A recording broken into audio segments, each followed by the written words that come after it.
Gujarat badminton એસોસિએશનના સહયોગથી black and one sports foundation દ્વારા આયોજિત black and one cup 2025 premier open team badminton championship 17 અને 18 મે 2025ના રોજ આયોજિત થઈ હતી, જે સફળતાપૂર્વક સંપન્ન થઈ।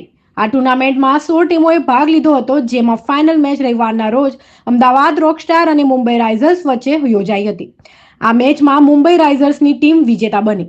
ફાઇનલ મેચમાં ચીફ ગેસ્ટ તરીકે doctor K N. Rao, IPS, DGP prison department Gujarat ઉપસ્થિત રહ્યા હતા અને આયોજક Shri Jitendra Yadav, managing director black and one badminton એકેડેમીએ તેમનું કર્યું હતું। ફાઇનલ મેચના સ્કોરબોર્ડની વાત કરીએ તો પ્રથમ મેચ અમદાવાદ રોકસ્ટારે જીતી, જેનો સ્કોર 30માંથી 29 રહ્યો। બીજી મેચ મુંબઈ રાઇઝર્સે જીતી, જેનો સ્કોર 30માંથી 16 રહ્યો। ત્રીજી મેચ અમદાવાદ રોકસ્ટારે જીતી, જેનો સ્કોર 30માંથી 19 રહ્યો। આમ ટોટલ સ્કોર અમદાવાદ રોકસ્ટારનો 76 અને મુંબઈ રાઇઝર્સનો 78 રહ્યો અને મુંબઈ રાઇઝર્સની ટીમ વિજેતા બની। આ ટુર્નામેન્ટમાં વિજેતા ટીમને 1,11,000, ફર્સ્ટ રનરઅપને 51,000 અને સેકન્ડ રનરઅપને 25,000ની ઇનામ રકમ આપવામાં આવી, જે દરેક ટીમના ખેલાડીઓ માટે ઉત્સાહજનક બની રહ્યું। ટુર્નામેન્ટના ફોર્મેટ મુજબ દરેક ટીમે 6 ખેલાડીઓનું રજીસ્ટ્રેશન કરાવ્યું હતું। આયોજક શ્રી જીતેન્દ્ર યાદવ, મેનેજિંગ ડિરેક્ટર દ્વારા જણાવવામાં આવ્યું કે અમે આ ટુર્નામેન્ટ દ્વારા સ્પષ્ટ સંદેશ આપીએ છીએ કે રમત અને સફળતા માટે ઉંમર ક્યારે અવરોધ નથી।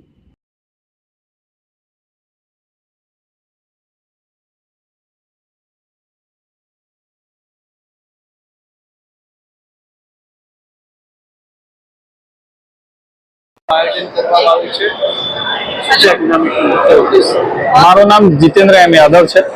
હું આ black and one sports foundation છે એનું મેનેજિંગ ડાયરેક્ટર પણ છું અને હું ડીવાયએસપી સાબરમતી જેલ પણ છું। આ ટુર્નામેન્ટ જે છે એ બેડમિન્ટનની એક વેટરન્સ લેવલની એક ટુર્નામેન્ટ છે, જેમાં એક ટીમ ચેમ્પિયનશિપ છે। Black and one championship cup તરીકે આનું નામ રાખવામાં આવ્યું છે।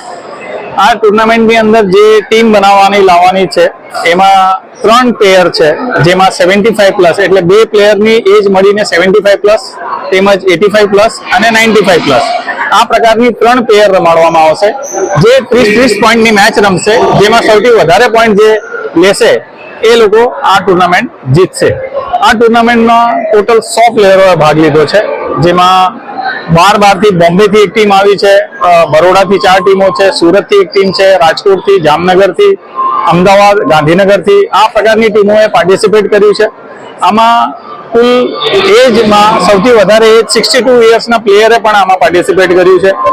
આમાં મહત્વ એ છે કે જે એજ છે, જે કે ઉંમર 40-50 વર્ષના જે લોકો છે એ લોકો ફિટનેસ ઉપર બહુ ધ્યાન આપતા નથી, જેથી આ પ્રકારની ટુર્નામેન્ટ એ લોકોને એક પ્રોત્સાહન રૂપ મળે અને આ પ્રોત્સાહન માટે અમે લોકોએ આ ટુર્નામેન્ટનું ઇનામ પણ છે એ 1,11,000 રાખવામાં આવ્યું છે। બીજા લોકોને બીજા નંબરવાળાને 51,000 અને ત્રીજા નંબરવાળાને 25,000 એટલે ઇનામ પણ એ લેવલનું અમે લોકોએ સેટ કર્યું છે કે જેનાથી લોકો આમાં પ્રોત્સાહિત થાય અને પોતાની ફિટનેસ બનાવી રાખે અને આવા પ્રકારની ટુર્નામેન્ટમાં ભાગ લે। આ પ્રકારની આ પહેલી જ ટુર્નામેન્ટ છે કે જે ગુજરાતમાં રમાડવામાં આવી રહી છે અને આ પ્રકારનું ઇનામ પણ એવું પહેલી વખત છે બેડમિન્ટનની અંદર કે જે આ પ્રકારનું ઇનામ આપવામાં આવી રહ્યું છે। અને આ જ રીતના અમે લોકો નાના છોકરાઓ માટે પણ અહીંયા ટુર્નામેન્ટ કરીએ છીએ। હવે આવતા નવેમ્બર-ડિસેમ્બરમાં અમે ગુજરાત બેડમિન્ટન એસોસિએશન સાથે મળીને અહીંયા એક બહુ મોટી ગુજરાતની બેડમિન્ટન લીગ કરીશું, જેમાં છોકરાઓને લગભગ 10 લાખથી વધારે ઇનામ મળશે એવા પ્રકારનું આખું ટુર્નામેન્ટનું ફોર્મેટ અમે બનાવી રહ્યા છે અને એ નવેમ્બર-ડિસેમ્બરમાં અમે અહીંયા જ આ જગ્યા ઉપર એ ટુર્નામેન્ટ રમાડીશું।